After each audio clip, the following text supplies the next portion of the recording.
So I was having a pretty good Christmas until I logged into Steam and saw that somebody gifted me a copy of Portal. Now that in itself was pretty nice, and I'm thankful for that.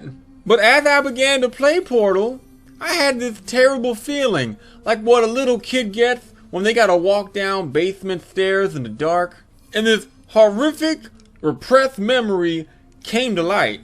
And now I'm a little bit afraid of what I remembered. It was October of 2007.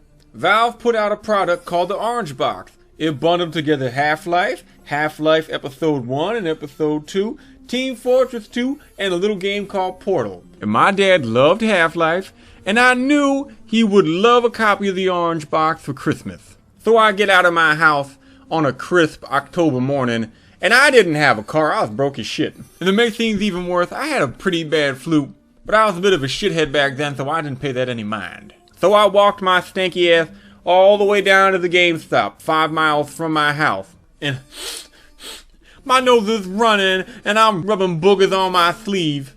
And I go to the GameStop, no fucking Orange Box. So I say, fuck it. I walk down to the electronics boutique down the road. And god damn it, they didn't even order any copies. And I'm coughing and I'm sneezing and my head's pounding. And I decide, fuck it, I'm just gonna walk home. Problem was, I must have been walking around wiping my nose for a while and I got completely lost. And at the time, I did not have a cell phone, so I'm looking for a phone booth or any kind of business that has the lights on so I can go in and ask to use their phone. And just as luck would have it, the first business I see is an old brick building with a sign over the door that says game. And I thought to myself, well, goddamn, I'll go in, I'll try to buy a copy of the Orange Box, and I'll ask to use their phone for some directions. So I walk up and I open the door, and this heat hits me. It's the middle of October, but there's this moist heat in the air. And I hear somebody's voice say, oh, can we help you?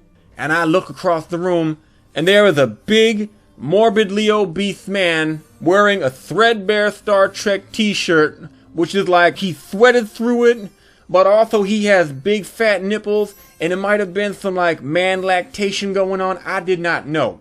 And before I could respond, somebody else whispered, he must be here to join us.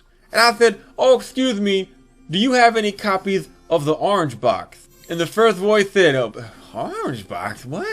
What are these odd words you are stringing together? And my eyes focus, and I see these 4 guys crowded around a fold-up table, and they're playing Dungeons and Dragons. And I realize Game did not sell video games. They only sold Dungeons and Dragons type of shit. And I'm about to ask these big fat sweaty motherfuckers for some directions when I hear again somebody whispers, yes, he's here to join us. And I got this cold feeling in my back, like someone was breathing on the back of my neck. And as I turn around, the lights go off. And I grab the door. I can feel it in my hand, but the knob ain't turning and that door ain't opening. And I turn back. And I can barely see in the darkness, but I notice those 4 guys that were at the table, they are now all in opposite corners of the room with their backs pressed against their wall and their hands up to their faces as if in anticipation for some sort of terrible, unknowable horror. And in the center of the room, I see this big round bed. And on top of it, I can see the form of a woman trying to light a cigarette in the dark. And I hear chink, chink, chink, and the little whew as the light bursts open. And there in that cherry red light, I saw a beautiful woman, her face illuminated like a goddess from some Tolkien-esque story. And I felt a pang in my head, and the world began to spin, and just as I was about to fall over, she reached out and grabbed my elbow and pulled me closer. And she stroked my hair and said, it's okay. And she sucked in on a cigarette, making that cherry on the end glow a little more. And I looked down at the bed, and I realized it wasn't a bed. It was her fat, naked body. And before I know it, she's taken off my shirt and my pants. Somehow my shoes were still on. That was a little bit odd. And she's grabbed me by the dick. And she's whispering, it's okay. I know you can't join us, but you're gonna make us a day walker. You are gonna sire our savior.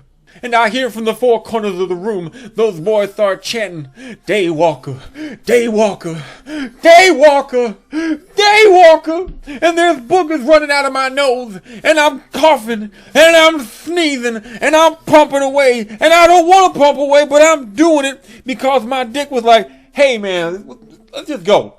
And I'm pissing, and I'm lactating out of all my nipples, and at the moment I orgasm, a shit rockets out of my ass, and I don't know whether I'm coming or I'm going.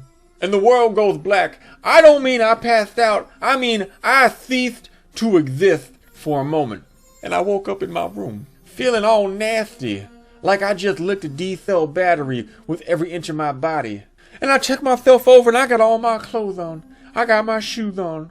And sitting across from me, at the foot of my bed between my feet, was a sealed copy of the Orange Box. And I was having a really good Christmas until that motherfucker bought me Portal. And now I'm wondering, did I somehow, in a flu-induced frenzy, purchase a copy of the Orange Box and forget about it? Or have I unleashed some unspeakable evil onto the earth, an abomination not meant to walk underneath God's glorious sun, where it can perform its evil deeds?